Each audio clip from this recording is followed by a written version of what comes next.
Accouchement, le podcast pour booster ta confiance en tes capacités à accoucher. Je suis Marie-Laure, maman de 4 enfants et doula, et j'adore accompagner les femmes à trouver la force en elles pendant leur maternité. Sur ce podcast, je reçois des mamans qui racontent en toute authenticité comment elles ont été actrices de leur accouchement, comment elles se sont préparées, mais aussi comment elles ont dépassé leurs difficultés. J'espère que ces histoires t'inspireront pour toi aussi pouvoir vivre ton accouchement pleinement et peut-être même transformer ta vie. Bonjour Céline. Salut Marie-Laure. Écoute, je suis ravie de te retrouver après ton accompagnement au sein d'Objectif Naissance. J'espère que tu vas bien et que ton bébé va bien aussi. Ouais, en pleine sieste, super. Tu as eu une petite fille qui a quel âge aujourd'hui? Elle vient d'avoir 2 mois là. Ah oui, c'est vrai, c'est encore tout neuf. C'est encore un petit bébé. Mais déjà 6 kilos. Oh là là. Ouais, c'est ça. Costaud. Merci d'avoir accepté de témoigner et de raconter ton accouchement pour pouvoir ouvrir des portes à des mamans, les inspirer, amener aussi de la positivité dans la maternité. Est-ce que tu peux nous raconter comment ça s'est passé pour toi? Donc, c'était ta première grossesse, ton premier bébé. Ouais. Comment ça s'est passé pour toi quand tu es tombée enceinte? Qu'est-ce que tu voulais? Qu'est-ce que tu avais prévu pour ton accouchement? Alors moi, je suis tombée enceinte au mois de juillet. On avait décidé d'avoir un bébé depuis un moment et puis je suis tombée enceinte rapidement quand vraiment c'était le moment. Donc au bout de 2 mois, j'étais enceinte et après, alors moi, j'ai regardé rapidement les maternités qui étaient autour de la maison et j'ai vu qu'il y avait une maternité avec une salle nature, donc ça me plaisait bien. En plus, moi, je m'étais toujours dit que j'accoucherais sans péridurale. J'ai la phobie des aiguilles, comme tu sais. Et puis, de toute façon, je me disais que accoucher, c'était naturel. Et puis, j'avais pas envie de médicaliser comme ça le truc. Mais en plus, j'avais envie de vivre ça vraiment. Donc, ça me paraissait bien. Donc, j'ai regardé. Je me suis inscrite à la maternité. Et puis, voilà. Donc, moi, dans l'idée, c'était un accouchement en maternité, en salle nature. Ok. Donc, comment tu t'es préparée pour cet accouchement que tu voulais déjà sans péridurale? Alors, je me suis pas préparée au début parce que, je sais pas, dans ma tête, il suffisait de le vouloir pour le pouvoir. Ok. Et, je sais pas, dans ma tête, c'était une question de volonté, je crois. Mm-hmm.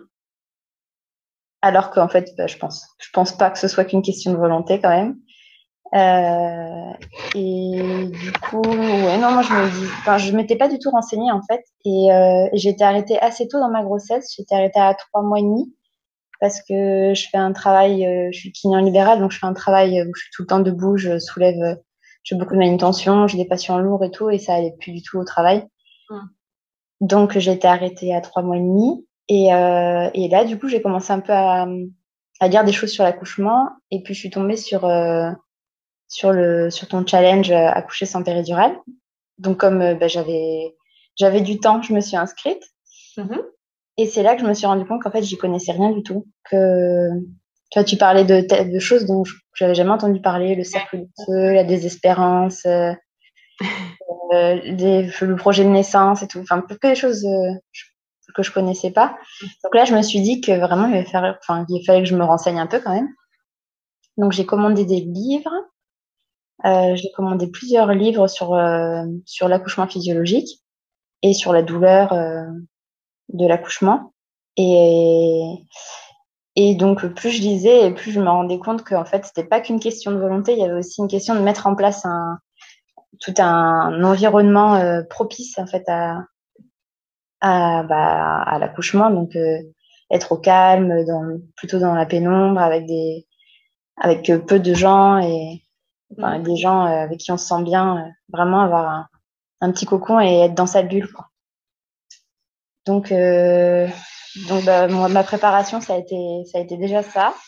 Et puis, je me suis inscrite à Objectif Naissance parce que je me suis dit que si je le faisais pas, si je prenais pas l'abonnement à Objectif Naissance et que j'accouchais avec péridurale, je me dirais toujours Mais si ça se trouve, si j'avais pris l'abonnement, et ben j'aurais réussi, alors que là, enfin, j'avais envie d'avoir tous les outils, de mettre tout de mon côté pour Tu y voulais arriver. pas avoir de regrets.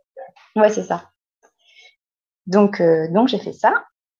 Et la préparation, bah, ça a été après toutes les semaines avec toi, discuter avec les autres mamans, écouter les autres récits d'accouchement. Puis alors, donc je me suis rendu compte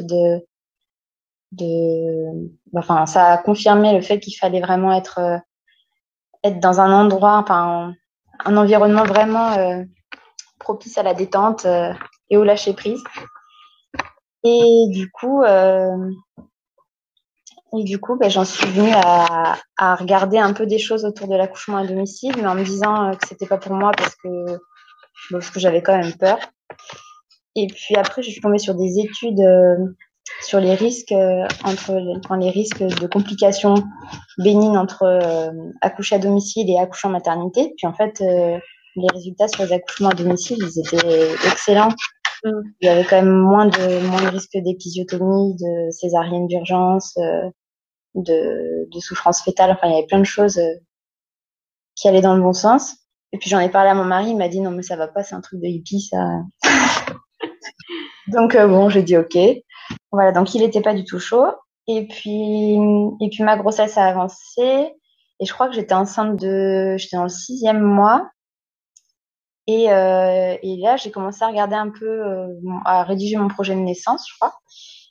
Et c'est là que j'ai vu qu'il y avait un cathéter, qu'on nous posait un cathéter à l'arrivée à la maternité. Et ça, on en a parlé ensemble parce que moi, je disais que c'était impossible. Je faisais un malaise à chaque prise de sang.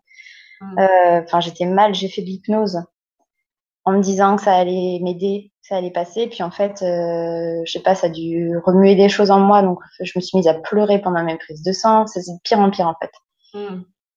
Et donc, moi, je pensais de plus en plus à l'accouchement à domicile. Et puis, c'est pendant une des visios où toi, tu m'as dit, mais est-ce que tu as déjà pensé à l'accouchement à domicile? Et donc, je t'ai dit oui, mais bon, le temps d'y réfléchir, de cheminer et tout, je suis déjà enceinte de plus de 6 mois.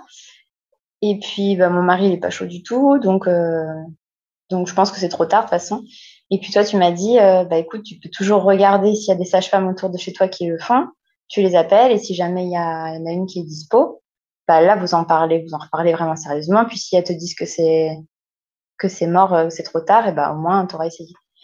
Du coup, je suis allée sur le site de la PAD, où il y a toutes les sages-femmes à domicile en France. Et j'ai appelé toutes celles du coin. En fait, il y en a un paquet dans les départements alentours. Donc, j'ai appelé tout le monde. Et puis, alors, elles étaient toutes, soit c'était trop tard, soit elles étaient complètes, soit c'était trop loin de chez elles.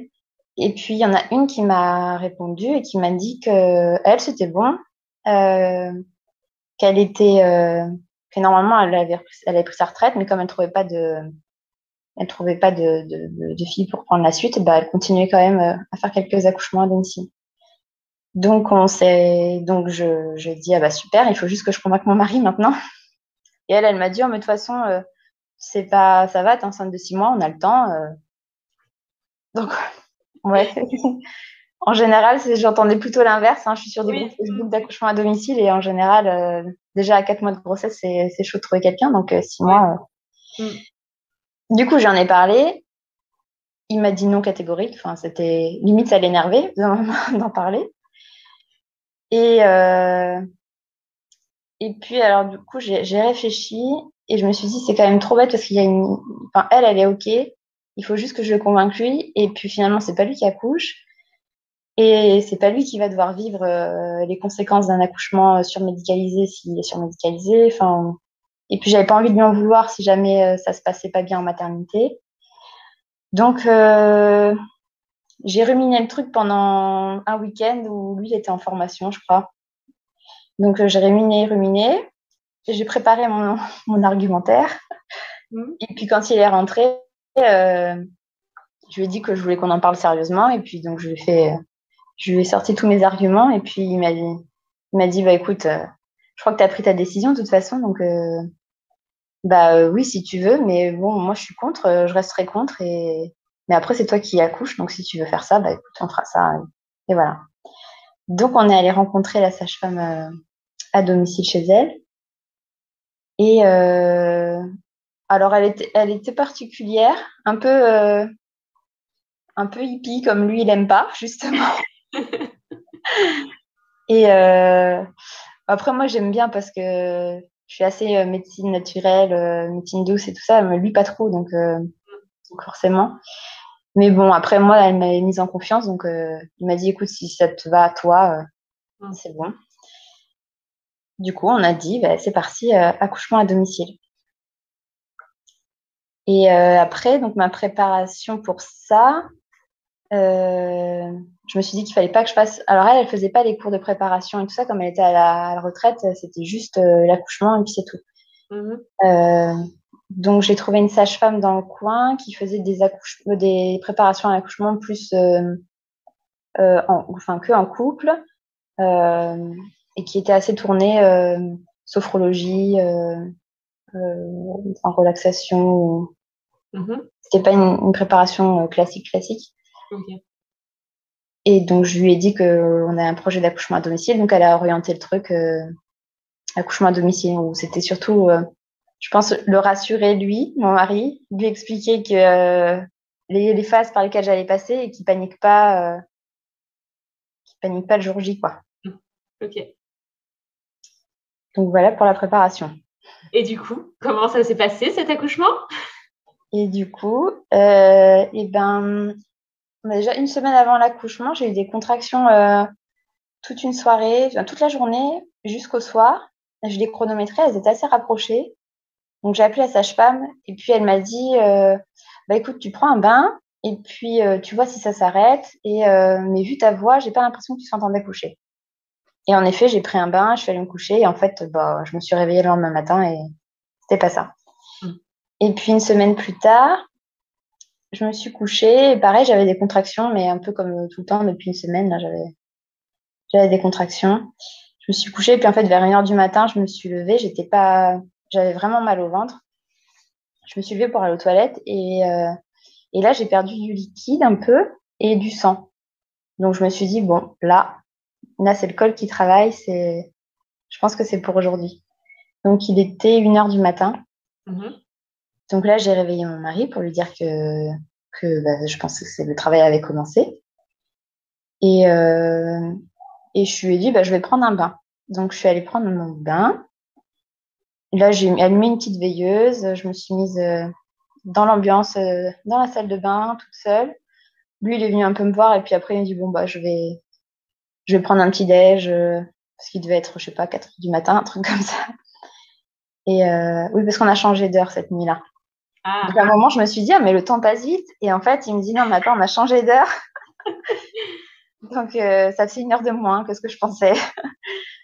Donc voilà. Donc lui, il est parti faire ses occupations. Il a commencé sa journée tranquille. Il a fait du bricolage à la maison et tout. Puis moi, j'ai pris un bain longtemps.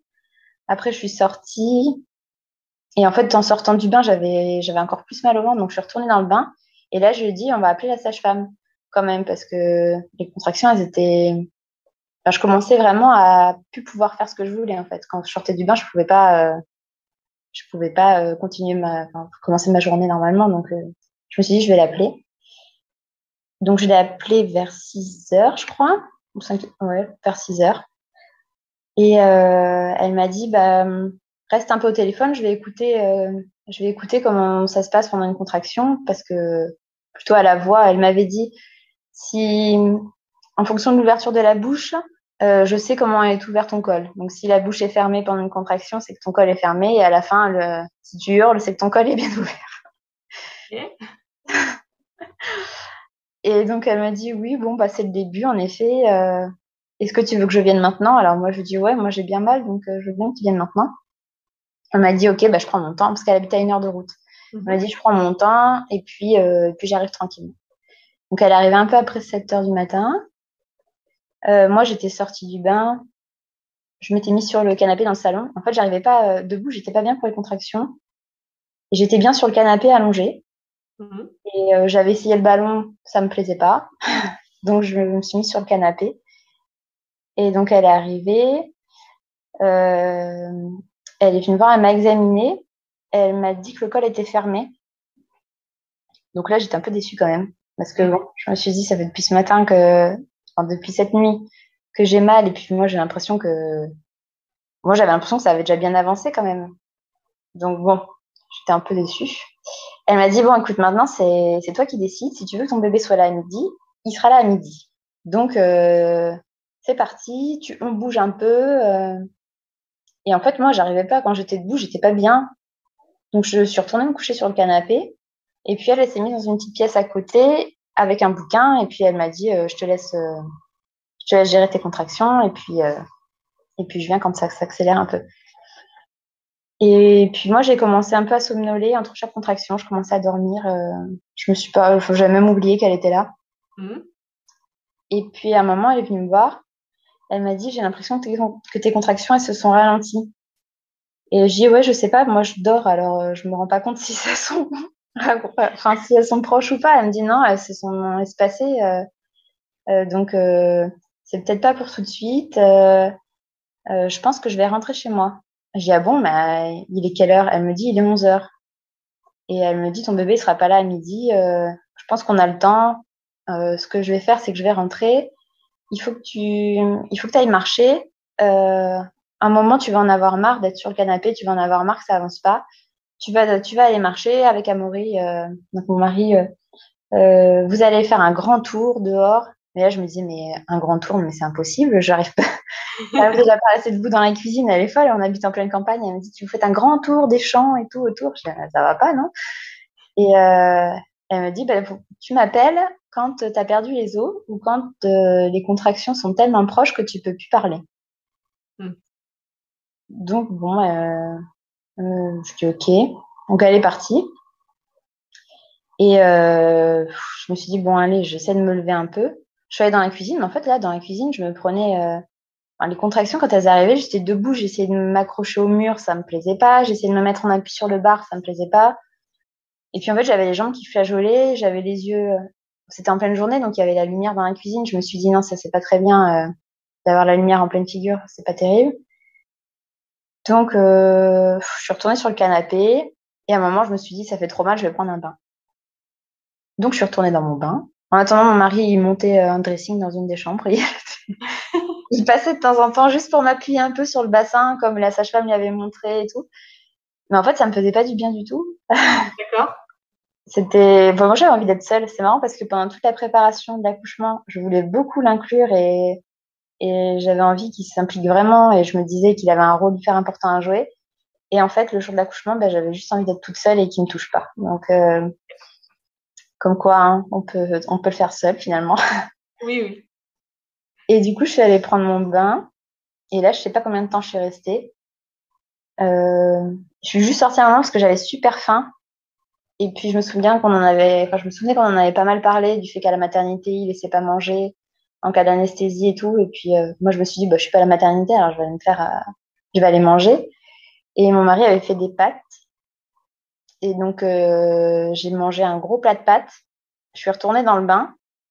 Et en fait, au bout de 2 contractions dans le bain, je lui avais dit de m'apporter une bassine parce que je sentais quand même que c'était pas terrible. Et finalement, bah, au bout de 2 contractions dans le bain, j'ai tout vomi dans la bassine. Donc ça servait à rien, ce repas. Et là, je suis restée dans le bain, je sais pas combien de temps. Mais pareil, je dormais. À chaque contraction, je me disais, ah non, non, non, ça va pas, ça fait trop mal. Je vais sortir du bain. Et puis finalement, une fois que la contraction s'était terminée, je me prenais ce shoot d'endorphine là, et pouf, je dormais. Mais et puis après, je me réveillais parce que la contraction suivante arrivait. Je me disais, ah non, c'est vrai, j'avais dit que je sortirais du bain et finalement, bah, trop tard, je suis là. Prochaine contraction, je sors. Et en fait, non, je me rendormais. Et puis après, j'ai commencé à sentir que bah, mon bassin dans le fond de la baignoire, ça allait plus. Donc, je me suis mise en appui sur mes mains, je levais les fesses. Donc, je pense que le bébé était en train de descendre. Mais moi, à ce moment-là, je captais plus rien. Donc, je suis restée comme ça. Et puis, je sentais que de plus en plus que ça me faisait mal dans le bassin. Et puis, j'ai commencé à avoir envie de pousser. Et en fait, moi, on m'avait toujours dit, pendant l'accouchement, de toute façon, tu te vides, tu vas aux toilettes. Et donc, j'attendais ce moment-là, moi. Je me disais, bah, ah bah tiens, c'est peut-être que j'ai besoin d'aller aux toilettes, là. Donc, je suis sortie du bain. Et puis, je suis allée aux toilettes et puis rien. Bon, alors du coup, je me suis dit, bon, bah, je vais descendre, je vais retourner au salon. Et là, arrivée dans le salon, j'avais de nouveau super envie de pousser. Mais en fait, hein, je sais pas enfin, quand on y réfléchit calmement, on se dit, bah oui, c'était que le bébé est arrivé. Mais en fait, à ce moment-là, moi, je pensais vraiment que j'avais besoin d'aller aux toilettes. Et donc, on avait loué une piscine j'avais loué une piscine d'accouchement et tout ça, qui était dans le salon. On n'avait pas mis l'eau dedans parce qu'on s'est dit, qu'elle allait refroidir, donc on allait mettre de l'eau dedans qu'une fois que le travail serait bien avancé. Et donc à ce moment-là, je me dis même pas qu'il faut mettre de l'eau dans la piscine. Et, et puis là, j'étais dans le salon et là, je me dis, ah non, mais là, il faut vraiment que j'aille aux toilettes. Donc je suis partie aux toilettes et arrivée sur les toilettes, je mets ma main entre mes jambes et en fait, là, je sens je sens la tête de mon bébé. Je sens un truc comme ça, là, entre mes jambes. Du coup, j'appelle mon mari, je lui dis, non, mais là, il faut absolument que tu appelles la sage-femme parce que je crois que je vais accoucher. Et donc, il l'appelle. Et en fait, à ce moment-là, j'ai eu une contraction et j'ai hurlé. En fait, je m'entendais hurler. Je crois que j'étais tellement shootée que ça faisait mal, mais en même temps, je me rendais pas trop compte. Je pense que la douleur, elle était, je sais pas si c'était supportable, mais mon hurlement, il était disproportionné par rapport à ce que je ressentais, je crois. Et en fait, mon mari est au téléphone avec la sage-femme. Et là, en fait, j'entends la sage-femme qui dit, non, mais vu comment elle crie, elle va accoucher. Et lui, il me dit, Céline, t'es en train d'accoucher. Je dis, bah oui, je sais. Et là, moi, je me suis mise à quatre pattes sur une contraction. Et je lui ai juste dit, j'avais la main entre mes jambes et sinon, je sentais la poche des os. J'ai senti la poche qui sortait. Et parce qu'elle m'a dit de l'appeler quand la poche se rompait, mais en fait, elle s'était pas rompue encore. J'ai senti le ballon de baudruche là entre mes jambes. Et puis, je touchais, c'était mou. Et en fait, en touchant, à force de toucher, bah, ça s'est ouvert. Et là, j'ai juste dit à mon mari, attrape-la. Et en fait, j'ai eu une contraction. Et sur la contraction, le bébé est sorti en une fois, en boulet de canon, comme on dit. Donc lui, il l'a réceptionné. Et là, je l'entends dire, ça y est, elle est sortie, elle est sortie. Mais elle respire pas. Puis la sage-femme m'a fait, mais est-ce qu'elle bouge? Il dit, oui, oui, oui, elle bouge. Et puis l'autre, au téléphone, elle a dit, non, mais ça va, si elle bouge, tout va bien. Et finalement, elle a toussé. Au bout de 10 secondes, elle a crié, quoi. Mais sur le coup, il pensait qu'elle allait crier tout de suite. Donc ça lui a fait peur, je pense. La poche des os s'est rompue, du coup, au moment de la sortie du bébé? Et ben, en fait, elle s'est percée quand je la touchais, là. J'ai senti un moment que pouf, ça se perçait, mais c'était juste. Ça n'a pas fait une explosion dans mon ventre. C'était juste une petite ouverture. L'eau a commencé à couler. Et là, j'ai eu une contraction et le bébé est sorti. Enfin, ça s'est passé tout en même temps, quoi. Genre, il est sorti dans la cascade. Ouais, c'est ça. Ce qui fait que dans les toilettes, donc là, on était dans les toilettes qui font à peu près 1,50 m, 1 mètre carré, je pense. Donc lui, il avait le bébé. Et moi, là, je vois que je perds beaucoup de sang. Donc je dis à la sage-femme, mais je saigne beaucoup. Et elle dit, oui, c'est pas grave, c'est pas grave. Et elle dit, bah, allez jusqu'au salon. Parce que dans le salon, on avait installé un matelas avec une bâche, un drap par-dessus. Enfin, on avait tout installé pour que j'accouche dans le salon. Hein.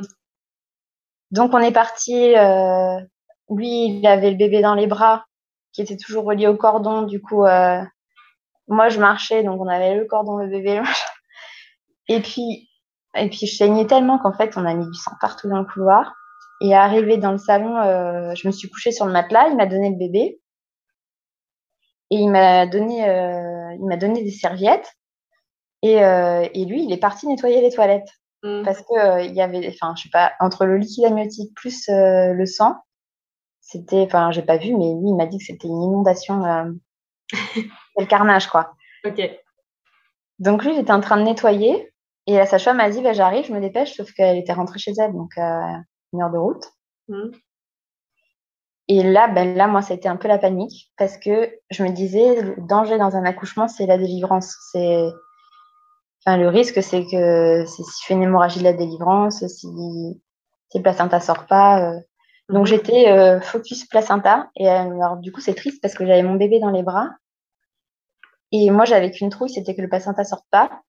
Et en plus, donc j'essayais de la mettre au sein parce que je me disais, il faut qu'elle tète pour que le placenta sorte. Et en fait, elle tétait pas. Donc Donc, ça me stressait encore plus. Puis la pauvre, elle avait des glaires, alors elle respirait pas très bien. Enfin, là, ça a été vraiment un moment de stress complet parce qu'en plus, mon mari, je sais pas, il était pas là, dans la panique, lui, c'était le nettoyage. Il a nettoyé les toilettes. Ok, ce nettoyage. Ouais, mais là, tu aurais eu besoin d'avoir quelqu'un à côté de toi qui te rassure et qui te dise c'est ok, ça oui, va. c'est ça. Ah ouais, quelqu'un qui gère pour moi ce moment-là. Ouais. Ah oui, là, j'aurais vraiment pas dû. Enfin, j'aurais beaucoup aimé ne pas être seule. Bah oui. Et puis, au bout d'un moment, les poussées, elles sont recommencées. Et là, je me suis repris des contractions comme si j'allais accoucher. Je me suis remise à souffler, à vocaliser et tout, à crier. Je me disais, mais c'est pas possible, je fais un deuxième accouchement. Mais sauf qu'il sortait pas. Alors, j'ai essayé de pousser en même temps à chaque contraction. Et puis, je sais pas, il a dû sortir. J'ai l'impression d'avoir poussé longtemps, plus que pour mon bébé, quoi, pour sortir ce placenta.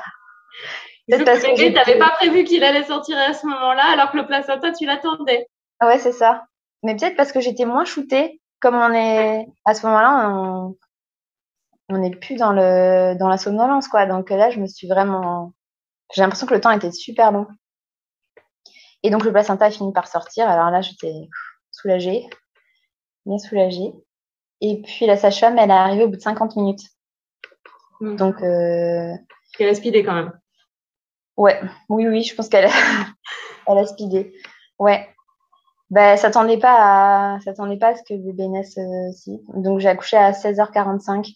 Ouais, donc elle était partie à 11h et t'as accouché à 16h45. Ouais, c'est ça.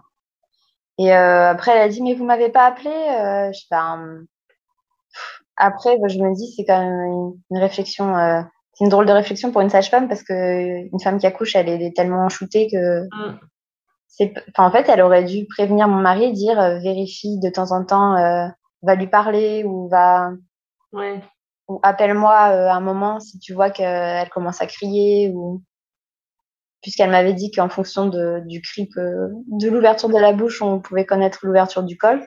C'est vrai que ça faisait longtemps. T'avais pas crié?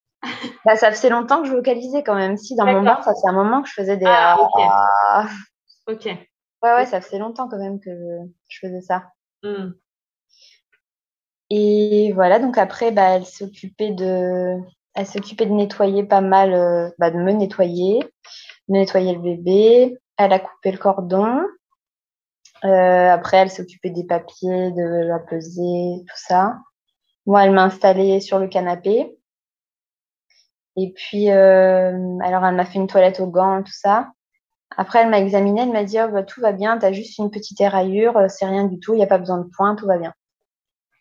Et puis, elle est partie, elle a attendu un moment, je crois qu'elle a dû partir vers. Oui, il était tard, il faisait déjà nuit. Donc, je sais pas, moi, il devait être 20h, 21h peut-être. Elle est restée longtemps quand même. Et voilà, donc elle est partie. Puis en fait, après, à partir du lendemain, c'était des sages-femmes libérales qui prenaient le relais pour les suites de couches. Donc c'est ce qui était prévu. Je les avais prévenues à l'avance que j'accoucherais à la maison et j'avais vu avec elles, elles étaient OK pour venir faire les soins.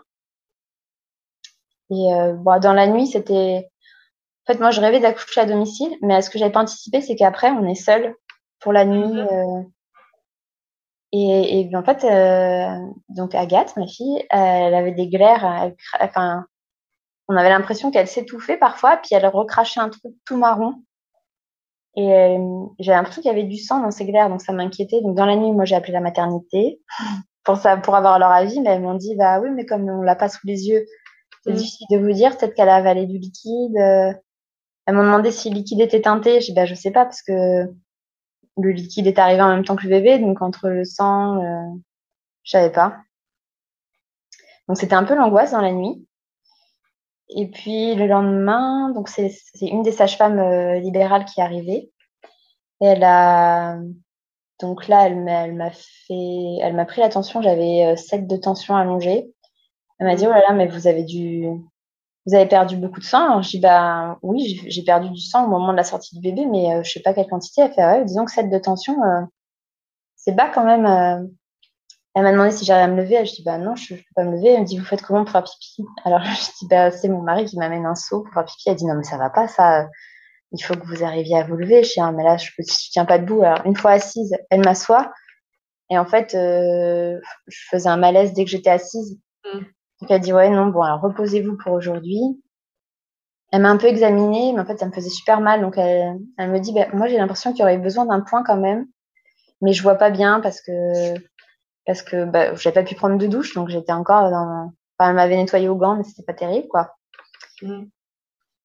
Et puis, voilà, et puis elle m'a laissé comme ça. Puis le lendemain, elle est revenue et elle me dit, bon, cette fois, je vous laisse pas le choix, je vais vous examiner parce que c'est pas normal que vous soyez encore couché, que vous ayez mal comme ça, je vais regarder. Donc là, elle m'a bien nettoyée. Elle m'a examiné, ça faisait trop mal. Elle me dit, non, mais là, en fait, il aurait fallu vraiment des points. Et je dis, oui, mais combien? Parce que moi, j'avais vu que les déchirures, maintenant, ils recousaient pas forcément et que ça se remettait très bien tout seul. Elle me dit, non, non, mais là, c'est le genre de déchirure qui va pas se remettre toute seule. Il faut absolument aller à l'hôpital. Sauf que moi, je tenais pas debout. Alors, elle a appelé l'hôpital, elle les a prévenus, elle leur a raconté. Puis en fait, je sentais au ton de sa voix qu'en fait, c'était quand même important comme truc. C'était pas. Oui, c'était pas juste pour t'embêter. Ouais, non, c'est ça. Ouais. C'est ça. Donc, je dis, bon, ok, bah, je vais à l'hôpital. Et je lui ai quand même posé 2-3 questions. Je lui ai dit, mais ils vont me recoudre comment? Elle dit, bah là, il faut anesthésier.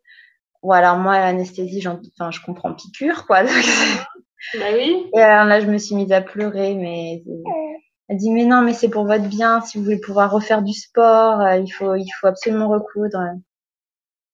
Bon, du coup, ils m'ont soutenue, mon mari et elle, jusqu'à la voiture. Donc, je suis allée à la maternité, malgré moi, quand même, 2 jours après.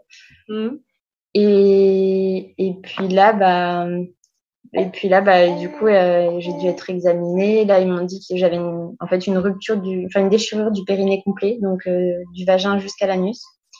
Donc, c'était pas une petite éraillure comme elle m'avait dit. Ouais. Voilà. Donc, pour recoudre ça, ils font pas juste une petite anesthésie locale, donc ils ont dû me faire une rachianesthésie. Alors moi, j'avais tellement peur de la péridurale. Donc la rachie, c'est pareil. J'avais tellement peur de ça que j'ai dit non, non, c'est pas possible. Ils m'ont dit, bah sinon, c'est l'anesthésie générale. J'ai dit, bah je préfère ça que je préfère l'anesthésie générale à la rachie. Tellement j'avais la trouille. Puis en fait, l'anesthésie, c'était d'une parler. Ils étaient vraiment adorables. En plus, c'était la nuit. Je suis partie à 20h, le temps d'être admise et tout ça. Je crois qu'ils m'ont recousu à 22h, un truc comme ça. Donc, oui, ils l'ont fait dans la foulée, en tout cas. Ouais. Et il n'y avait pas d'autres accouchements, il n'y avait pas d'accouchement en même temps. Donc, il y avait 4 personnes autour de moi qui me tenaient la main, qui me rassuraient. Et donc, il m'a convaincue de faire finalement une rachie et pas une anesthésie générale. Et donc, voilà, donc j'ai dû être cousue, passer la nuit à l'hôpital. Donc, voilà. Donc, bon, je me suis dit, c'est finalement entre accoucher toute seule à la maison ou accoucher avec une super équipe comme celle que j'ai eue pour être cousue à la maternité, j'aurais mieux fait d'aller à la maternité. Mais tu as accepté un cathéter, du coup? Et du coup, oui, j'ai eu mon cathéter. Non, mais j'ai pleuré toutes les larmes de mon corps quand même à la maternité. Hein. Je pense qu'il devait avoir l'impression d'avoir un enfant de 5 ans. Mais bon. Mais au moins, je crois que ça m'a réconcilié. Enfin, pas réconcilié, mais j'aurais peut-être moins peur. J'ai pas refait de prise de sang depuis. Mais j'aurais peut-être moins peur des prises de sang maintenant, après avoir eu tout ça. On croise les doigts. Ça peut être... si au moins ça a apporté ça.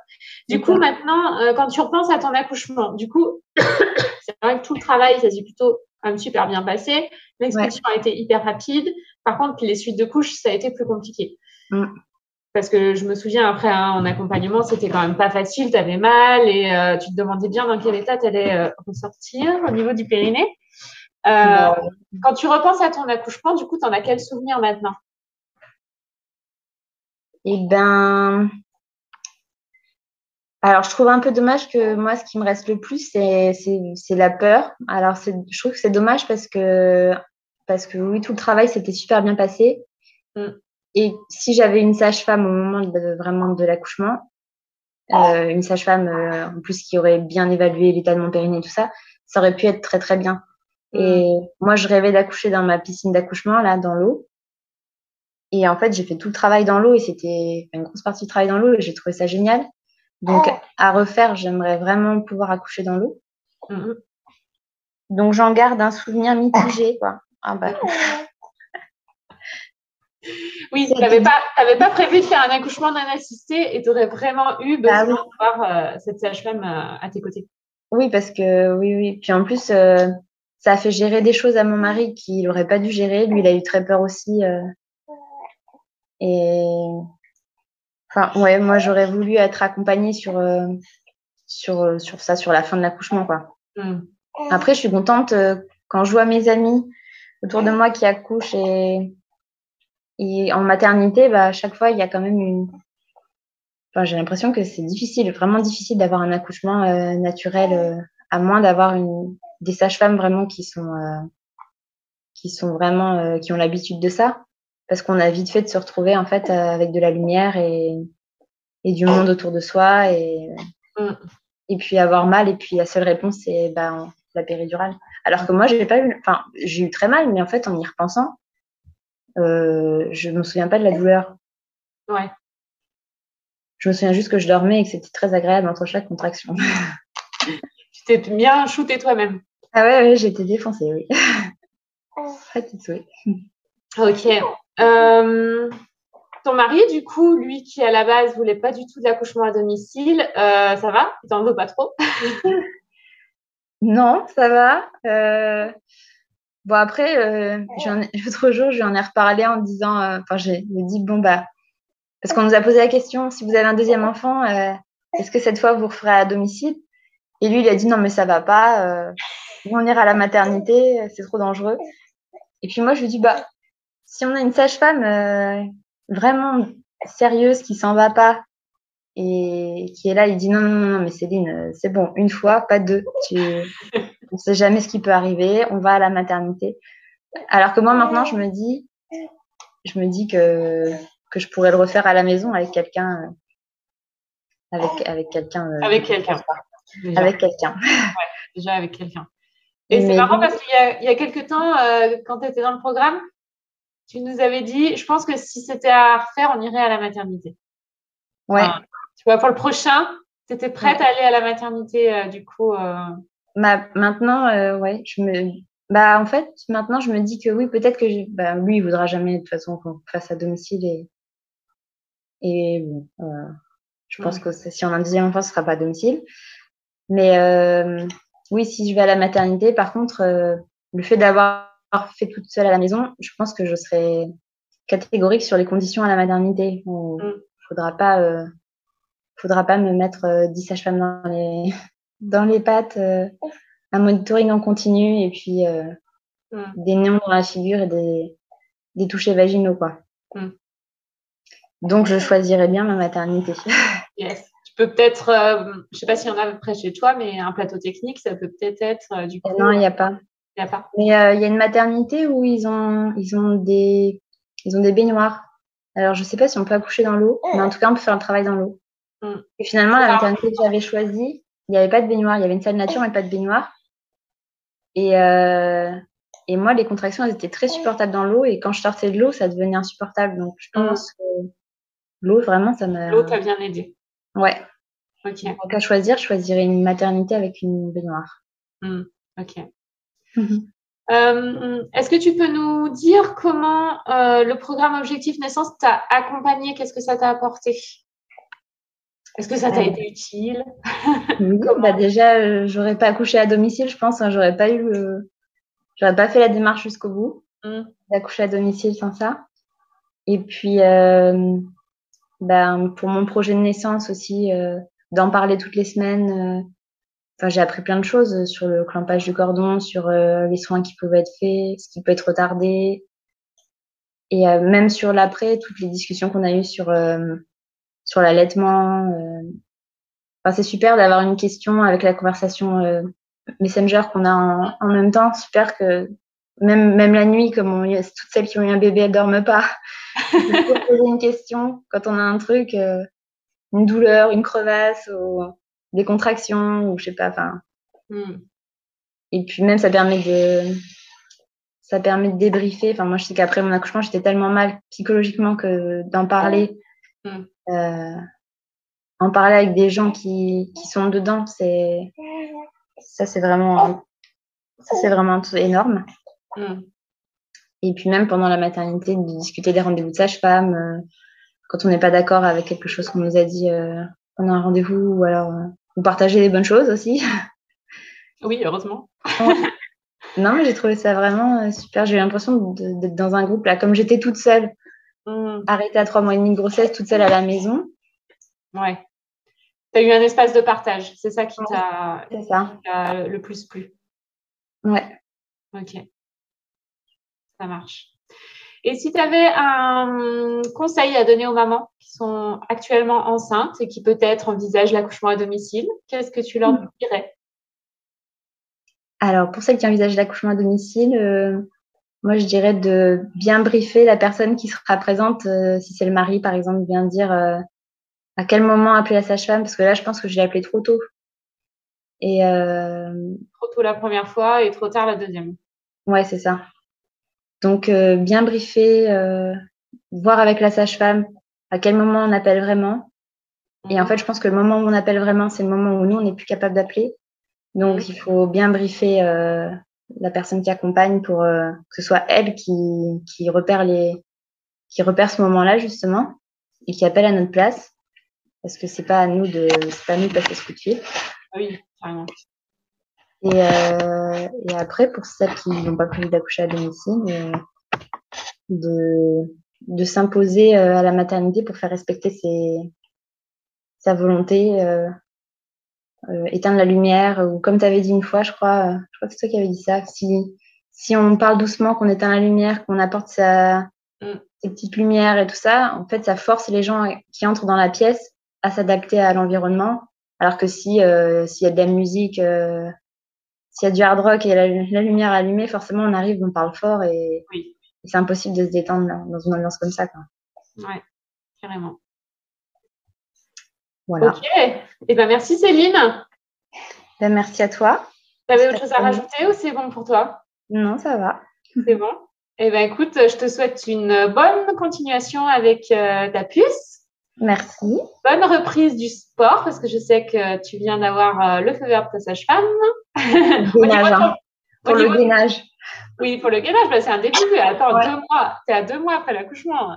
Ouais, et, au niveau de ton périnée, du coup, ça rentre petit à petit dans l'ordre? Ouais, oui, elle m'a dit que ça contractait très bien et ça va, j'ai plus de problème d'incontinence. Ça, c'est très bien. Oui, bah oui, c'est sûr. Non, je sais que c'est quelque chose qui t'inquiétait beaucoup et. Ouais, bon, j'ai toujours un peu mal, mais bon, ça. Rien par rapport au début. Donc. Ça s'améliore. On se remet de tout, je crois. Ok. Et ben, merci beaucoup pour ton témoignage et puis continuez bien, soyez heureuse, profitez-en et puis pour le prochain, tu verras où tu accouches. Dans 10 ans, non, je rigole, on verra. Merci beaucoup, Marina. Salut.